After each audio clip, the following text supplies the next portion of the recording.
Tuhan kiranya menyertai kami semua di pagi hari ini untuk mencerna apa yang Tuhan singkapkan lewat Matius.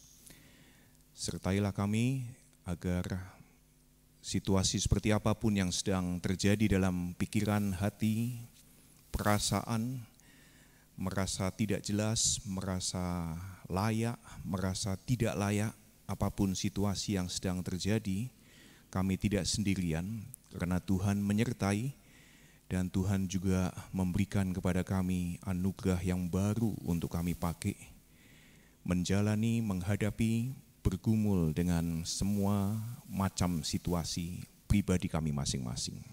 Di dalam nama Tuhan Yesus kami sudah berdoa. Amin. Silakan duduk Bapak Ibu.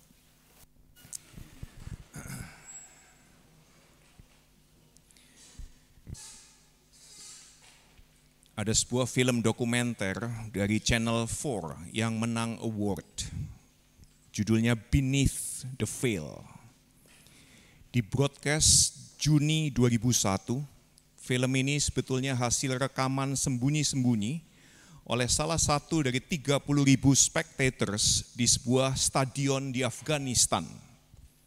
Kalau Anda menonton potongan video ini, ada satu wanita, kepalanya ditutupi, burka biru, tubuhnya juga. Dia diseret di lapangan bola, dipaksa berlutut di tengah lapangan. Wanita ini tidak melihat apapun, dia hanya mendengar suara orang di sekelilingnya, disorientasi. Dia noleh kanan, noleh kiri, kemudian ditembak dengan senapan Kalashnikov di depan 30.000 orang. Namanya kemudian diketahui Sarmina, 35 tahun. Ibu dari 5 anak yang suaminya abusive, Taliban soalnya. Sarmina dinikahi di usia 16 tahun, suatu hari suaminya tewas keracunan, dia yang dituduh. Taliban sebetulnya tidak menemukan bukti, tapi Sarmina dibawa ke penjara Afghanistan, dicambuk dengan kabel besi selama 2 hari. Diadili dengan gaya Taliban, dipenjara 3 tahun di penjara Afghanistan. Sementara gadis tertuanya dijual jadi budak seks oleh salah seorang saudaranya. Setelah September 2001, kita baru memperingati apa yang terjadi di Amerika pada saat diledakkan gedung Twin Tower oleh teroris. September 2001, CNN bolak-balik menayangkan potongan film ini. Untuk apa? Untuk mensupport perang melawan Afghanistan, terutama Taliban. Sarmina. 13 September 2022, sama-sama September. Saya membaca, kita semua juga mungkin membaca. Seorang gadis Iran namanya Mahsa Amini, usianya mirip anak saya. Dipukuli oleh polisi moral Iran hanya karena pakai jilbabnya nggak rapi. Saya sudah belajar teologi sampai tahun ini 29 tahun, bahkan 30 tahun. Saya belajar konsep surga dan neraka, saya belajar doktrin election dan free will, saya belajar religious pluralism, saya belajar eksklusivism, saya sering khotbah pakai kalimat di Matius 22 yang tadi dibacakan Pak Budi. Banyak yang diundang, sedikit yang dipilih. Tiba-tiba 30 tahun belajar teologi, hari itu punya nama. Sarmina dan Maya Ahmini. Karena Maya Ahmini itu seusia anak saya. Anak saya waktu itu pergi kuliah, jadi saya kesepian. Saya memimpikan anak perempuan. Pas saya melihat berita ini. Jadi kalau ada yang mau jual anak perempuan karena sudah kebanyakan anak, tolong informasi, saya rela bayar. Tapi Anda yang punya anak, coba bayangkan, Sarmina, Mahsa Amini, dilahirin, mereka mulai gigel pertama kali, mulai panggil papa, mama, mulai belajar jalan, dan di usia 21 tahun, di usia 35 tahun yang satunya ditembak mati. Nah, di sekolah minggu, kalau Anda Kristen, kita semua diinformasikan bahwa neraka adalah tempatnya Hitler, Osama bin Laden, Pol Pot. Neraka itu bukan tempat korban-korbannya Hitler atau Pol Pot. Tetapi jika guru sekolah minggu kita betul, dan profesor-profesor teologi yang kita baca komentarinya betul, maka populasi neraka bukan cuma Hitler, Stalin, Milosevic, tapi juga orang yang mereka siksa, yang mereka bunuh ada di neraka. Kalau sorga hanya dihuni orang Kristen, maka Hitler ada di sorga. Sementara Sarmina, Amini, plus pemilik jutaan sepatu dan ribuan koper di museum-museum Holocaust di seluruh dunia yang berisi rambut jutaan pria, wanita, anak-anak, mereka semua di neraka. Hitler percaya Tuhan Yesus. Orang Yahudi malah nggak percaya Tuhan Yesus. Siapa di neraka, siapa di sorga kalau begitu? Pada saat saya kecil, karena saya Kristen, saya anak pendeta, kalau ada orang tanya kepada saya, kamu kenapa kok jadi Kristen? Saya jawab, karena Tuhan cinta saya. Orangnya kemudian tanya, dari mana kamu tahu? Because the Bible tells me so. Di SMA, karena saya ikut geng, ikut macam-macam, pada saat orang tanya, kenapa kamu Kristen? Karena anugerah Tuhan, saya terima penebusan Tuhan Yesus di atas salib karena dosa-dosa saya. Kemudian saya kuliah Bachelor of Theology, ditanya, kenapa kamu Kristen? Saya jawab, rada mirip tapi sudah doktrinal sekarang sedikit. Karena irresistible grace of God. Kemudian saya masuk STT Reform. Dan ditanya, kenapa kamu Kristen? Jawaban saya, karena integrasi Calvin yang mencoba mengerti dunia Kairos dan Arminian yang mencoba menjelaskan dunia Kronos. Tapi setelah melihat eksekusi Sarmina meskipun lewat film, saya memutuskan bahwa jawaban paling benar kenapa saya Kristen adalah ini. Karena saya lahir di keluarga Kristen, dengan papa mama Kristen, pendeta lagi, di sebuah kota di Purwokerto, di tahun 1974. Arminian menyebut itu sebagai free will, Calvinis menyebut sebagai predestinasi, saya menyebutnya sebagai cosmic lottery. Lotre Jagat Raya. Itu sebetulnya sebuah judul lagu dari sebuah grup namanya Evergreen. Nah, Anda dan saya tidak perlu jadi expert di antropologi untuk menemukan bahwa faktor terpenting untuk tahu kenapa ada yang dipilih, yang lain nggak dipilih. Kenapa ada yang dipilih untuk tinggal di rumah 5.000 meter persegi, sekolah anak-anaknya di sekolah Kristen paling mahal di kotanya, makan siangnya aja main course-nya lidah angsa dikasih kaviar di atasnya. Dessertnya es krim Häagen-Dazs pagi siang malam. Dan untuk tahu kenapa kok ada yang seperti itu, sementara ada yang lain kelaparan, kena penyakit, lahir di Iran, Irak, Afghanistan. Jawabannya, karena lotre jagat. Dan bagi saya membaca Matius 22, Tuhan yang diceritakan kalau itu betul Tuhan kerajaan sorga, ini lebih kayak Nazi prison camp guard yang secara random memilih prisoners mana yang mau dieksekusi, dimasukkan ke kamar gas. Jadi saya sangat terganggu dan sama sekali nggak kepingin deket-deket sama si raja dalam perumpamaan Tuhan Yesus Matius 22 ayat 1-14 yang panggil-panggil banyak orang hanya untuk dipilih yang mana yang dia mau bully. Jadi saya tanya dong, apa artinya kalimat terakhir? Banyak yang dipanggil tapi sedikit yang dipilih. Ini teks sulit, Matius 22 teks sulit. Kita perlu mengaplikasikan analogy of faith. Ini sebuah prinsip reform hermeneutika yang kasih tahu kita bahwa semua bagian Alkitab itu harmoniously united without essential contradictions. Jadi supaya Anda bisa menafsir teks-teks sulit, kita perlu compare dengan bagian-bagian lain Alkitab. Jadi bagi Anda yang fanatik reform, Anda sudah senang karena mendengar sebuah prinsip reform dipakai. Tapi bagi Anda fans STTRI, kalau Anda tidak bisa menafsirkan seperti yang Pak Yakub ajarkan kepada kita semua secara analitikal, secara sintetik, bahkan evaluasi, teks ini tidak akan berbicara apapun. Ceritanya saya singkat lagi, raja undang pesta, tamu undangannya ada yang beberapa yang nggak mau. Dia undang lagi orang-orang yang menolak tersebut, orang-orang tersebut annoyed, terganggu, suruhannya digebukin, ada yang dibunuh. Raja ini marah besar. Dia balas bunuh, bahkan bakar kota para penolak tersebut. Kalau Anda pernah membaca Alkitab nih, yang menceritakan kisah-kisah tentang Tuhan Yesus, mana pernah Tuhan Yesus Raja Sorga datang ke dunia, yang misi utamanya adalah datang bagi yang sakit, datang bagi yang berdosa, datang bagi yang hina, melakukan ini, mana pernah.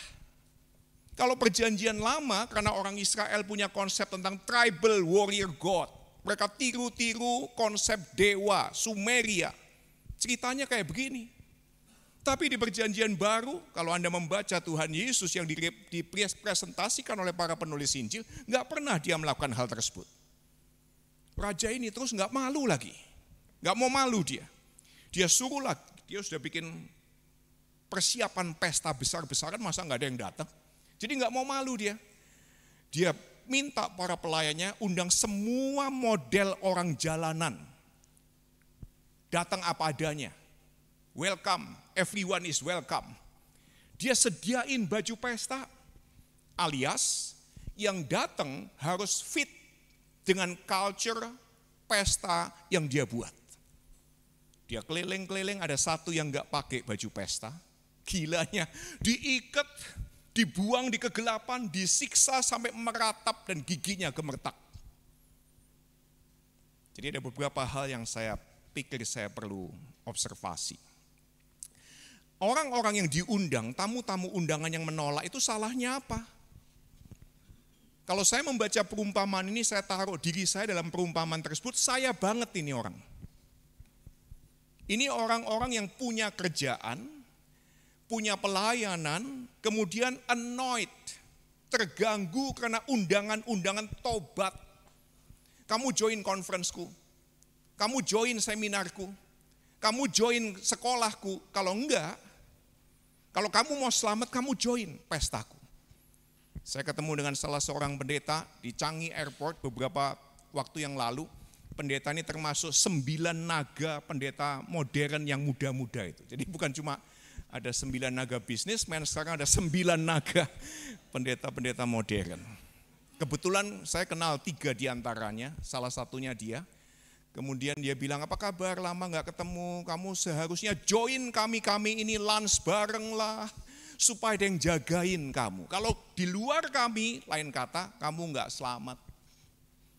Saya dalam hati, saya sibuk, saya punya kerjaan, saya harus ke Purwokerto 2-3 minggu sekali. Kenapa kok saya kalau gak join pestanya dia, kelompoknya dia, saya gak selamat. Jadi membaca tamu undangan ini saya banget. Ini juga teman-teman saya banget. Saya punya seorang teman namanya Egy. Lahir di Manado, dibesarkan di Manado, di lingkungan Kristen, tapi dia keluarga Buddhis. Dia annoyed, dibilangin oleh orang-orang Kristen bahwa dia nggak selamat. Kalau nggak percaya Yesus, nggak selamat. Dia annoyed, diundang-undang setiap Natalan ke gereja di Manado, dia annoyed. Saya punya seorang teman yang lain namanya Su Yudi, Buddhis juga. Dipaksa oleh mertuanya yang Kristen untuk jadi Kristen, sampai istrinya kemudian karena diteror oleh papa mamanya, istrinya bilang, saya kalau gitu ikut kamu aja deh, pindah Buddha, jadi Buddha. Dan saya juga punya seorang teman namanya Bibi Julius, seorang muslim, disc jockey seksi kalau Anda lihat Instagramnya. Dia anti Kristen, karena selalu dikatain begini oleh orang Kristen, profesimu najis, menjijikkan. Kalau kamu tidak bertobat, kamu layak dibakar. Jadi orang-orang seperti saya dan teman-teman saya ini diundang oleh si raja seperti ini, kita nolak datang. Kenapa? Saya kenal aja enggak sama sang raja. Dia memang orang terhormat, tapi kalau saya datang hanya untuk dipaksa makan makanan pesta yang saya enggak suka, pakai bahasa pesta yang saya enggak friendly, males bener. Jadi tamu undangan yang tidak mau datang, ini juga orang-orang yang sering dimanipulasi pakai ayat-ayat Alkitab. Ada seorang perempuan misioneri senior, suatu hari dia khotbah di Women's Conference. Pada saat seminar selesai di small group, dia jelasin bahwa pada saat dia masuk pertama kali ke mission field 50 tahun yang lalu, dia extremely lonely. Dia kesepian karena dia nggak punya pasangan. Dan dia lihat misionari perempuan lainnya kok menikah, punya keluarga. Dan dalam loneliness-nya dia mengemis kepada Tuhan, minta disediakan suami. Dia doa, dia cerita, dia bagaimana dia berdoa, doa kepada Tuhan. Dan yakin Tuhan jawab doanya. Salah seorang peserta di kelompok kecil terus kemudian ngomong seperti ini. But you have never married. Tapi kamu sampai hari ini gak menikah. You're still single. Elderly missionary tersebut kemudian menjawab, you're right, kamu betul. But somewhere out there is a 74-year-old man has been resisting God's will for more than 50 years. Jadi Tuhan dipakai untuk memanipulasi orang lain supaya memenuhi apa yang kita ingini. Jadi bagi saya normal kalau orang-orang seperti saya dan teman-teman saya ini nolak undangan untuk ikut pesta ini. Bahkan annoyed kalau diundang-undang terus. Saya duduk makan siang bersama dengan salah seorang anak dari sebuah ketua partai Islam. Garis keras nih. Anak ini, orang ini muslim, umurnya mungkin 3 tahun lebih tua dari saya. Kita cukup akrab sebetulnya, beberapa kali sering ngobrol. Lama setelah pandemi gak pernah ketemu, kita makan siang bersama. Kemudian dia pikir begini, sambil guyon sih, dia bilang begini. Kamu yang Kristen ya, pikir kamu doang yang ke surga. Iya kan? Kamu khotbah kan supaya orang lain bertobat pindah jadi Kristen karena kamu pikir kamu doang yang pergi ke surga. Dan dia bilang, saya dan teman-teman muslim saya di Indonesia mau mendatangkan surga di Indonesia. Kami mau bangun sekolah, kami mau bangun rumah sakit, kami mau bangun sistem bank. Jadi sana kamu pergi ke surga, kami ciptakan surga di bumi Indonesia ini. Orang kayak begini diundang-undang oleh kita nih, mereka annoyed. Beberapa kali saya cerita tentang Pak Jaya Suprana pada saat dia hadir di pemakaman Gus Dur. Ada beberapa pendeta termasuk dari PGI, dari organisasi besar ikut datang. Pak Jaya kan orang Semarang, suka iseng dia. Tanya kepada beberapa pendeta tersebut, Pak, menurut bapak-bapak ini Pak Gus Dur ada di mana? Surga atau neraka? Salah seorang pendeta setelah dia mikir-mikir supaya enggak dirajam gimana jawabnya, akhirnya bilang ya sesuai dengan iman kami dia enggak ada di surga. Dan Pak Jaya Suprana kemudian sambil guyon dia bilang, kalau begitu mending saya ketemu Gus Dur di neraka daripada ketemu kalian semua di surga. Orang-orang seperti ini termasuk saya bukan indifferent, mereka tidak dihargai. Bagaimana dengan orang-orang jalanan? Ternyata ini juga saya banget. Ini orang-orang yang susah, yang jarang makan, yang kalau diundang pesta nggak nyari makanan pesta yang enak-enak itu. Mereka nggak pernah menikmati lidahnya makanan pesta, fine dining food, nggak pernah mereka. Karena apa? Nyari makan aja susah buat mereka. Jadi kalau mereka diundang pesta, ya mau-mau aja. Tapi nggak biasa mereka pakai baju pesta, pakai cara makan orang kelas atas nggak biasa mereka. Ini orang-orang yang tidak peduli mewahnya dekorasi gereja, gedung gereja, khotbah yang bagus, yang hermeneutically correct, high liturgy, nggak peduli mereka. Mereka cuma kepingin makan, kepingin diterima. Jadi kalau orang jalanan dipaksa pakai baju pesta, mana bisa. Ada seorang pemburu, kasar dia orangnya, gede badannya, buff, rough, mukanya sampai bersusun-susun kayak kulit kura-kura. Dia bertahun-tahun tinggal sendirian, sering di hutan sendirian, very tough man. Dia jarang senyum. Kalau ketemu orang, siapapun yang bertemu dengan dia, kelihatannya dia siap membunuh siapapun yang papasan dengan dia. Tapi satu hari, gunfighter, hunter tua, senior ini ketemu dengan seorang wanita yang bikin hatinya luluh. Mulai dating her. Suatu malam, gunfighter ini di depan pintu sang teman wanitanya, sebelum dia bilang good night, dia keceplosan. Dia ngomong seperti ini, Mary, I love you. Jadi enggak tanpa basa-basi, tanpa ini itu. Anak saya lagi mau nembak cewek aja tanya kepada saya, Pak, saya harus ngapain ya? Saya ajarin kalau papa dulu rekamin lagunya Bryan Adams. Everything I do it for you. Saya rekamin satu kaset, saya ajak calon mamamu dulu keliling-keliling 1 jam saya puterin. Setelah 1 jam saya bilang, aku suka kamu enggak? Jadi saya ajarin dia. Sampai sekarang belum berani nembak ceweknya. Cowok ini, hunter ini, tanpa tedeng aling-aling, tanpa basa-basi, enggak mikir apapun langsung ngomong, I love you Mary. Jadi dia enggak bikin romantis. Mary ditembak begitu kaku. Tapi pelan-pelan senyum.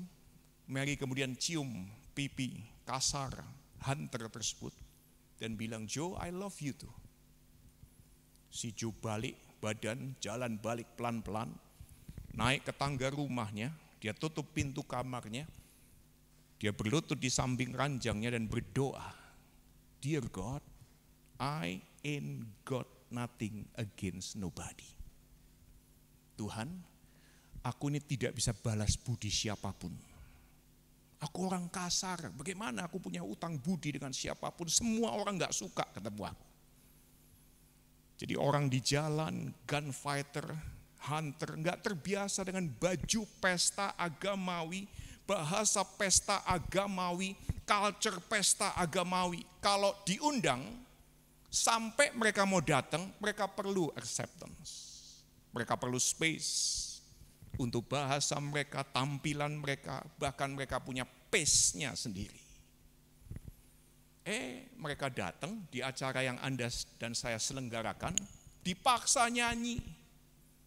Bergandengan tangan, kau saudaraku, itu lagu saya paling sebel.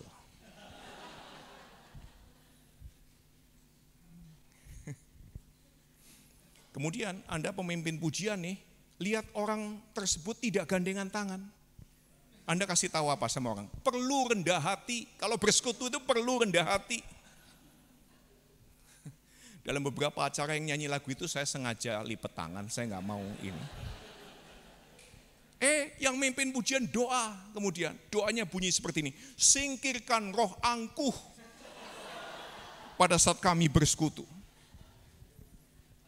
Suatu kali lagu ini dinyanyikan di Chapel STTRI. Sebelah saya Bu Ina.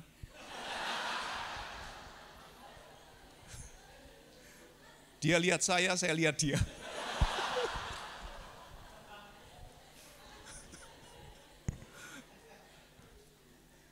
Dan saya mikir, waduh, gandeng oma-oma ini.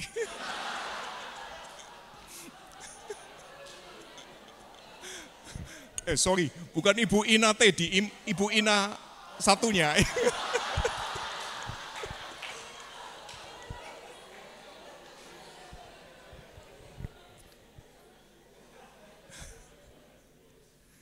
Jadi saya nggak tahu dia mikir apa, tapi yang jelas saya lebih muda daripada beliau. Jadi ini orang-orang seperti saya yang nggak biasa gandeng-gandeng tangan di acara agamawi Kristen. Ini orang-orang yang punya pasangan yang Anda gak tahu sifatnya. Orang datang ke gereja, kita nyanyiin lagu tersebut, suaminya bukan Kristen, cemburuan dia ternyata. Dia makin jengkel. Ini orang-orang yang perlu space dan pace-nya sendiri untuk belajar ikut Tuhan Yesus. Jadi saya lanjutkan. Jadi raja ini mirip siapa dong? Ini mirip itu tadi, tribal warrior god, dewa Sumeria yang selama berabad-abad nyantol di benaknya orang Yahudi kuno. Karena mereka mendevelop konsep Allah segala Allah, Tuhan segala Tuhan yang mereka kemudian sebut sebagai Yahweh, itu dari konsep Babilonia, Assyria, Mesir.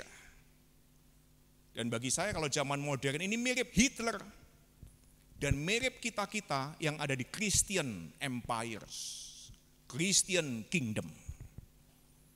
Ada yang bilang kekristenan dimulai di Israel, kemudian dibawa ke Yunani jadi filosofi, dibawa lagi ke Roma jadi institusi, kemudian dibawa ke Eropa jadi culture, kemudian dibawa ke Amerika dibikin jadi enterprise.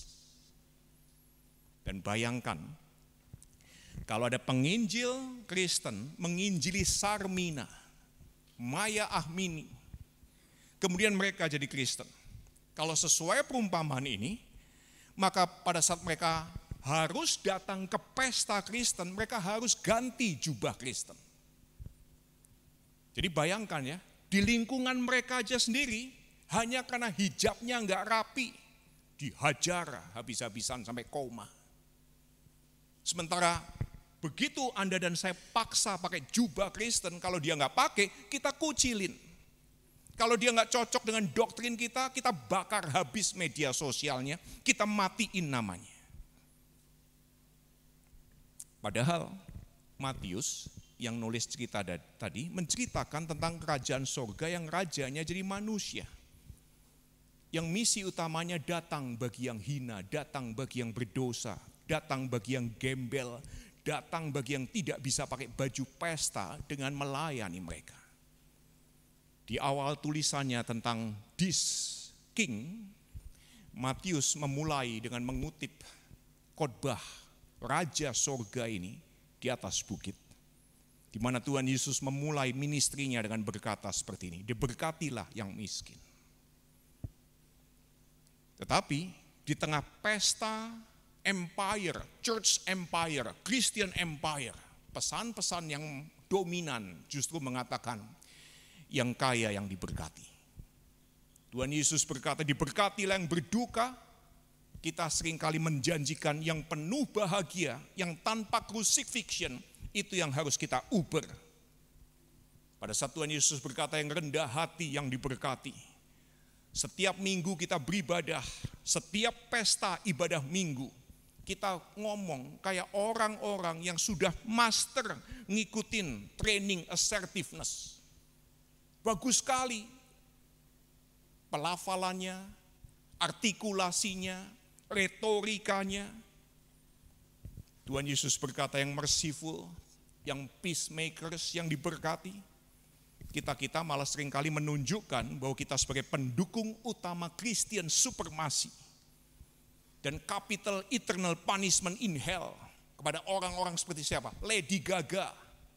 Lady Gaga kan mau datang ke Indonesia beberapa tahun yang lalu, ada pendeta yang sekarang sudah meninggal almarhum, menyelenggarakan doa nasional untuk menghalangi sang mother monster datang ke Indonesia. Dan ternyata Anda dan saya juga sama. Kita selalu label lagu-lagunya Snoop, lagu-lagunya Drake, lagu-lagunya Kanye West, duniawi. Mereka layak masuk neraka. Tapi apakah Anda tahu siapa Katy Perry? Siapa Billie Eilish? Siapa penyanyinya Maroon 5? Apa yang mereka gumulkan? Tuhan Yesus berkata yang dianiaya karena berani merangkul gospel of Jesus Christ yang diberkati. Kita di gereja, di empire gereja hari ini, memberikan afirmasi gaya hidup selebgram, social prestige, yang disukai kalau Anda ngepost oleh ribuan orang. Saya pernah cerita, saya datang ke Hillsong Conference, di saat yang sama Justin Bieber juga datang ke Hillsong Conference. Dia cuma tulis di Instagramnya. Ngomong apa dia ya? Di Sydney ikut Hillsong Conference yang like ratusan ribu. Saya waktu itu awal-awal Instagram, saya tiru-tiru dia. Di Sydney ikut Hillsong Conference yang like 2. Dan saya terganggu juga. Jadi kita perlu tanya sekarang ya. Kalau gitu di mana sang Raja Sorga dalam perumpamaan ini? Matius menggambarkan raja dari Kingdom of God itu sebagai the servant king. Ada 2 kemungkinan di mana Raja Sorga berada. Jangan-jangan dia si gembel yang gak pakai baju pesta.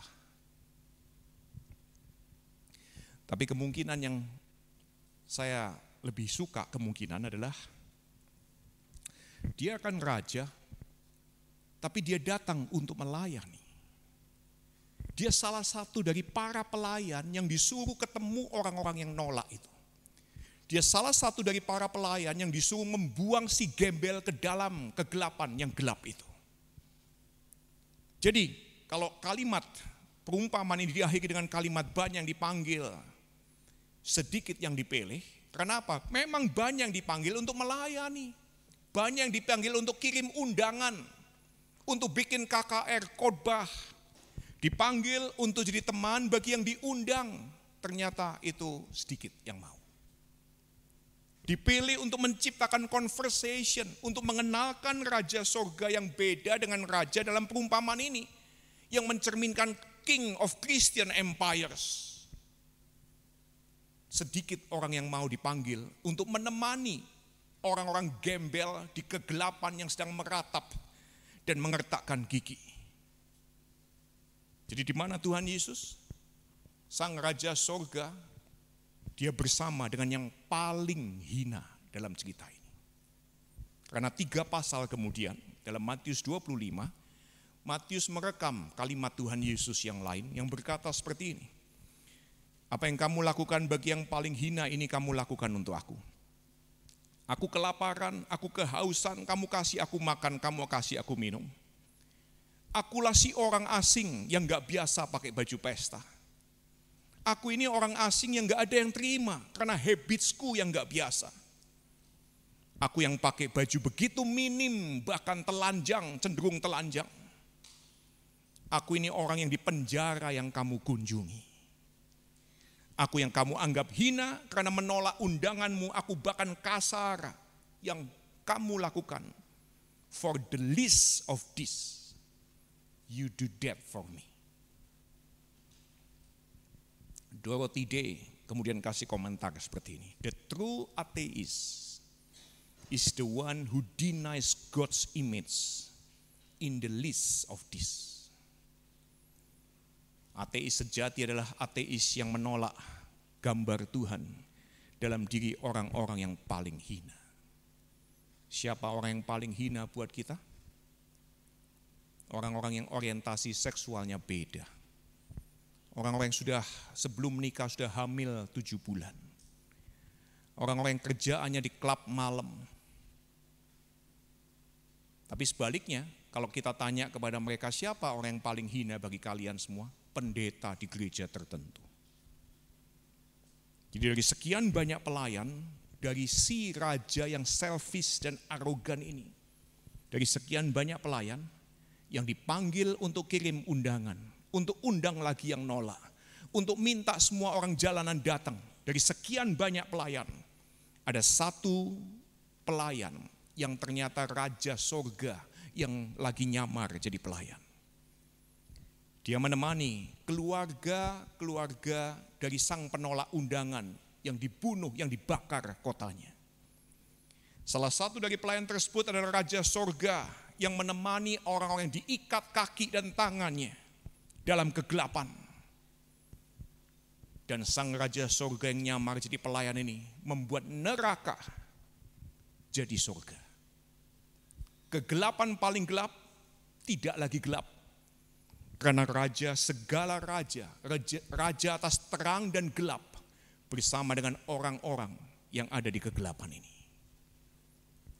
Jadi kalau saya coba simpulkan, Kerajaan surga dalam perumpamaan ini adalah pada saat Anda dan saya dipilih untuk menemani yang gak pakai baju pesta di tempat gelap. Kerajaan surga adalah pada saat Anda dan saya dipilih untuk jadi teman bagi orang-orang yang menolak undangan. Dipilih untuk nyari yang terhilang. Bulan Desember saya ajak anak saya berburu babi hutan di hutan. Jam 6 sore kita masuk di sebuah daerah hutan yang gak ada signal handphone. Kemudian dibagi 2 tim.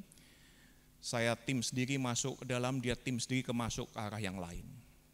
Signal handphone hilang. Jam 11 malam, kemudian setelah 5 jam, kita mulai janjian berkumpul harusnya jam 11 itu. Saya sampai di spot yang kita sudah tentukan, dia nggak ada. Ini di hutan nggak ada signal. Saya teriak-teriak tengah malam tersebut. Saya panggil-panggil, 1 jam nggak ada respon. Tim saya juga panggil-panggil temannya yang ada dalam tim anak saya, nggak ada respon. Setelah 1 jam teriak-teriak, jam 12 malam dari kejauhan saya dengar sautan anak saya, Dad, dia juga cari. Pada saat ketemu my joy, unspeakable. Saya nyicipin ketemu orang hilang dan nyicipin the joy of salvation-nya surga. 3 pasal kemudian dari Matius 25. Di Matius 28 di bagian akhir. Kemudian sang Raja Surga, sang Immanuel kemudian proklaim seperti ini. Aku beserta dengan kamu sampai ujung bumi. Kalau kamu mau pikul salib melayani orang-orang yang menolak, yang dikucilkan, yang hina, yang hilang. Beritakanlah Injil. Kenalkanlah mereka kepadaku supaya mereka menjadi bagian dari keluargaku. Dan aku menyertai kamu. Apa kamu mau terima undanganku ini? Karena undangan ini ternyata enggak semua orang sanggup. Kalau Anda dan saya dipanggil-panggil khotbah, banyak yang kepingin, banyak yang mau, banyak yang sanggup. Anda dan saya dipanggil-panggil ke gereja yang besar, kita diminta sebagai keynote speaker di acara gerejawi, yang agamawi, yang bagian dari church empire, banyak yang mau. Tapi melayani orang-orang yang dihina oleh Christian empires people, sedikit yang bersedia. Makanya Martin Buber kemudian ngomong seperti ini. Kalau Anda mau terlibat dalam kingdom of God, this is the kingdom of God. This is the kingdom of danger and of risk, of eternal beginning and eternal becoming, of open spirit and of deep realization, the kingdom of holy insecurity. Apa Bapak Ibu saudara-saudara dan saya mau dipilih untuk kingdom of God yang kayak begini? Jadi kalau kita tanya ya, what if, bagaimana jika saya mengikuti undangan sang servant king ini? Sesuai dengan janji Tuhan, kalau Anda masih percaya Alkitab nih ya, dia berkata, I'm with you. Pada saat engkau melayani, memberitakan Injil kepada yang terhilang, itu kemungkinan kita paling merasakan penyertaan Tuhan. What if not? Bagaimana jika saya maunya jadi pelayan Christian Empire aja? Saya tebak jawabannya very clear. You and me will be alone. Kita memang nyaman di surga gereja, berkhotbah kepada Kristen 99 yang gak hilang itu.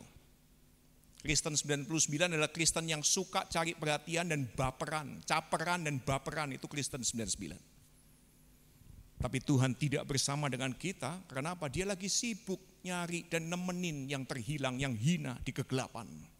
Dia lagi sibuk bersama orang-orang yang menolak undangan gereja. Jadi bagi Bapak Ibu, saudara-saudara dan saya yang merasa diundang, usulan saya. Usulan saya pinjam sebuah eksperimen kecil dari Edmund Husserl, dia the father of phenomenon, yang ngajarin orang untuk coba experience of the other person. Experience of the other person. Jadi bayangkan Anda lahir di Irak, di Afghanistan. Bayangkan Anda lahir di sana, bayangkan Anda adalah orang yang ada di situ. Dia kasih contohnya ekstrim. Gregor Samsa dalam Franz Kafka di Metamorphosis, tokohnya namanya Gregor Samsa. Gregor Samsa itu bangun di suatu hari sebagai kecoa. Dan kemudian dia melihat dirinya kecoa, bercermin sebagai kecoa, bicara bahasa kecoa, baca buku-buku kecoa, gurunya kecoa, budaya kecoa.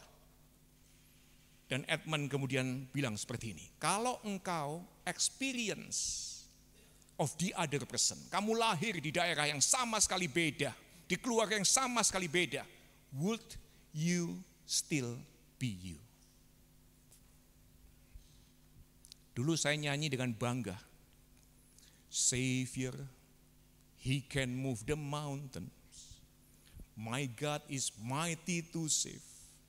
He is mighty to save. Waduh, tangan saya begini-begini, lompat-lompat, merinding, air mata saya keluar. Bukan karena sedih, karena waduh, rajaku hebat amat ya. Tapi saya membayangkan hari ini, saya menyanyikan lagu itu di depan teman-teman Muslim, teman-teman Buddha, teman-teman Konghucu, atau di depan Pak Jaya Suprana, suara saya ternyata langsung hilang. Kenapa?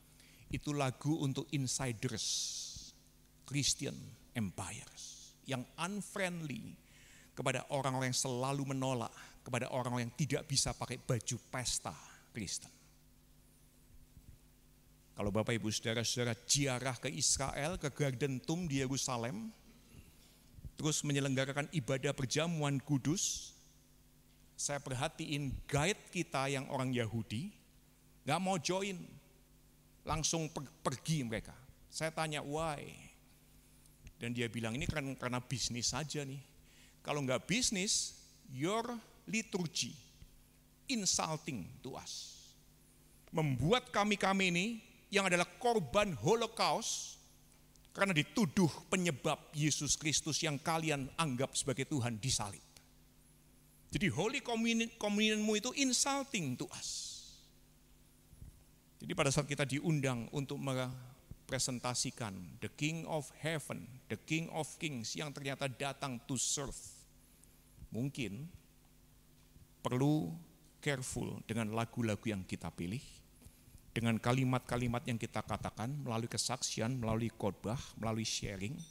Coba experience the experience of the other. Jadi kalau Anda Kristen yang setiap minggu datang ke gereja, nyanyi lagu Kristen komunal, mengutip kalimat-kalimat kuno yang kita sebut sebagai pengakuan iman dan doa, coba bayangkan dan tanya. Seperti apa rasanya kalau kita nyanyi lagu-lagu yang lain, lagu-lagu kasidah, lagu-lagu religi Muslim, kita gandengan tangan di komunitas yang berbeda, kita mengucapkan kalimat doa yang lain dengan tradisi yang berbeda. Coba bayangkan, apa Anda dan saya masih bisa ketemu Sang Immanuel God? Would you still be you? Jadi usulan saya, tapi ini bukan usulan STTRI loh ya, ini pribadi saya nih. Bagaimana kalau Anda coba ibadah di rumah ibadah agama lain 7 kali? Kenapa 7 kali? Karena saya suka 7 aja. Saya suka ngundang orang datang ke gereja yang saya layani. Kok kamu datang observasi 7 kali? Dia tanya kenapa 7? Because I like 7. Jadi bagaimana kalau kita juga coba ibadah di rumah ibadah lain 7 kali?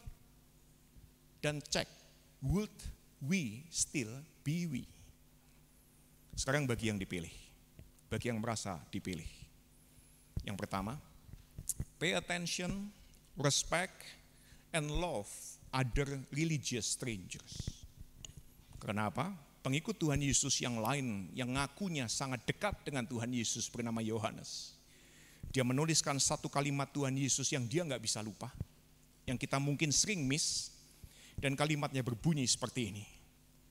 Ini kalimat Tuhan Yesus yang dicatat Yohanes. Ada lagi padaku domba-domba lain yang bukan dari kandang ini. Bukan dari kandang Yudaisme, bukan dari kandang Kristen. Ada lagi domba-domba lain. Domba-dombaku yang lain yang bukan dari kandang ini. Domba-domba itu harus kutuntun juga, dan mereka akan mendengar suaraku, dan mereka akan jadi satu kawanan dengan satu gembala. Jadi kalau Anda dan saya adalah orang pilihan yang kemungkinan sedikit, kalau menurut perumpamaan ini, kita yang sedikit ini perlu belajar mengenali domba-domba Tuhan di kandang lain. Lagi-lagi saya nggak akan elaborasi lebih jauh apa yang saya pikirkan supaya Anda tidak indifferent terhadap saya setelah acara ini. Tapi coba Anda bawa pulang, coba mikir aja. Siapa ya domba-domba Tuhan di kandang lain? Siapakah mereka? Yang kedua, bagi kita yang dipilih, pay attention, respect, and love the least of this. Ada seorang alumni STTRI yang untung dia nggak datang, karena saya mau gosipin dia nih. Tahun lalu dia telepon saya hari Jumat. Dia bilang, bro, gereja lu kan buat orang nggak suka gereja. Minggu besok saya mau ajak 4 ODGJ, orang dengan gangguan jiwa alias gila, datang ke gerejamu. Saya tanya, maksudnya ini orang gila? Iya, orang gila beneran. Dia punya teman seorang Buddhis yang pengusaha, buka yayasan menampung orang-orang gila. Dan saya bilang, bro, gereja ini memang buat orang gak suka gereja, tapi bukan buat orang gila. Orang gila bukan orang yang gak suka gereja, mereka gila. Ini gereja buat orang gak suka gereja. Minggu dia tetap datang. Bahwa pengusaha Buddhis tersebut dengan 4 ODGJ. Geblek. Jadi teman alumni ini saya waktu itu kepingin saya bakar rumahnya.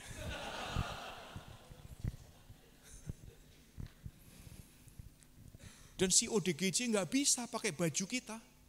Nyanyi diem aja, disalamin diem aja, matanya kosong. Mereka betul-betul gila. Dan yang lebih menyebalkan lagi, 6 bulan berikutnya, setiap minggu 15 menit sebelum acara mereka sudah hadir. 6 minggu berturut, 6 bulan berturut-turut. Saya sangat tidak nyaman, saya lost, saya jelas marah kepada alumni tersebut. Dan saya juga jengkel kepada Tuhan, karena saya bilang kepada Tuhan, Tuhan kalau saya memimpin gereja, saya juga kepingin dong mirip-mirip kayak 9 naga itulah. Kok yang kau dekatkan ODGJ.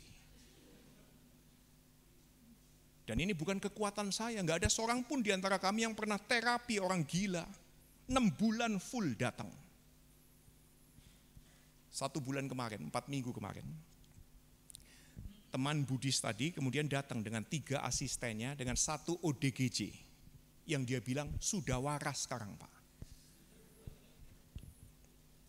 Dan dia berkata, saya bukan Kristen, saya berterima kasih kepada Bapak dan teman-teman di gereja ini yang tiap minggu menyambut mereka dengan ramah. Hari ini dia sudah waras. Dia pakai bahasa Kristen lagi, orang Buddha pakai bahasa Kristen. 1 orang hilang ditemukan Tuhan melalui Bapak dan teman-teman Bapak. Ini ODGJ yang sembuh bukan karena saya doa, bukan karena saya ngapa-ngapain, saya sebelin malah orang ini. Setiap datang dalam hati saya maki-maki, brengsek. Ngapain dia kesini lagi? Selama 6 bulan saya maki-maki setiap sebelum saya khotbah. Waras 1. Jadi kalau Anda punya saudara yang gila, tapi 4 minggu yang lalu, pada saat orang Buddha tersebut minta doa bersama, saya ingat kalimat abad 13, seorang sufi mistik namanya Rumi. What you seek is seeking you. Hari itu the lost seeking me. The lost found me. God who is with the lost is seeking all of us.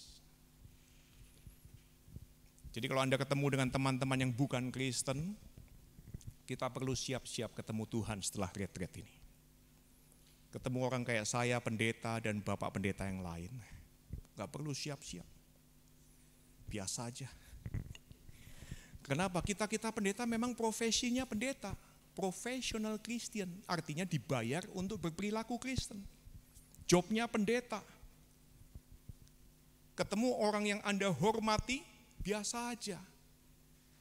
Justru menurut kalimat Tuhan Yesus, pada saat Anda ketemu dengan orang yang hina, nah, jangan-jangan Anda bertemu dengan saya, yang adalah Tuhan Yesus. Ketemu orang yang kita anggap hina, jangan-jangan Tuhan Yesus lagi nyamar. Jadi ketemu orang bukan Kristen, pay attention.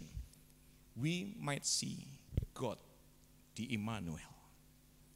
Jadi kalau Anda dan saya diundang jadi sahabat-sahabat Raja Sorga yang melayani, kita perlu memilih Immanuel God, who is with the least of this, who is seeking the lost, menyertai Anda dan saya pada saat kita melayani yang hina, yang terhilang. Atau kita bisa pilih, saya mau tetap indifferent terhadap the least of this, saya mau tetap indifferent terhadap religious strangers, saya mau indifferent terhadap orang yang menolak dan sibuk melayani Kristen 99 yang caperan dan baperan.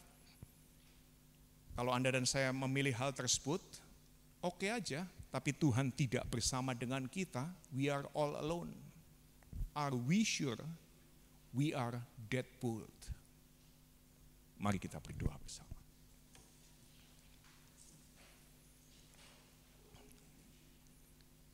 Kami mencoba menangkap apa yang Tuhan singkapkan lewat perumpamaan ini. Kami yakin Roh Kudus menyertai setiap pribadi kami. Kami oke atau tidak oke dengan apa yang kami baru dengar. Roh Tuhan kiranya menuntun agar kami terus explore, kami terus mencoba mengalami, kami mencoba bahkan mengerti sedikit hati Tuhan yang datang ke dunia ini, mengorbankan nyawanya bagi kami semua, orang-orang yang Tuhan kasihi. Sertailah pergumulan kami ya Tuhan. Tolonglah kami punya hati yang hidup, menikmati kehangatan kasih Tuhan, hatinya Tuhan yang hangat, kami bisa merasakan hal tersebut. Di dalam nama Tuhan Yesus kami berdoa. Amin.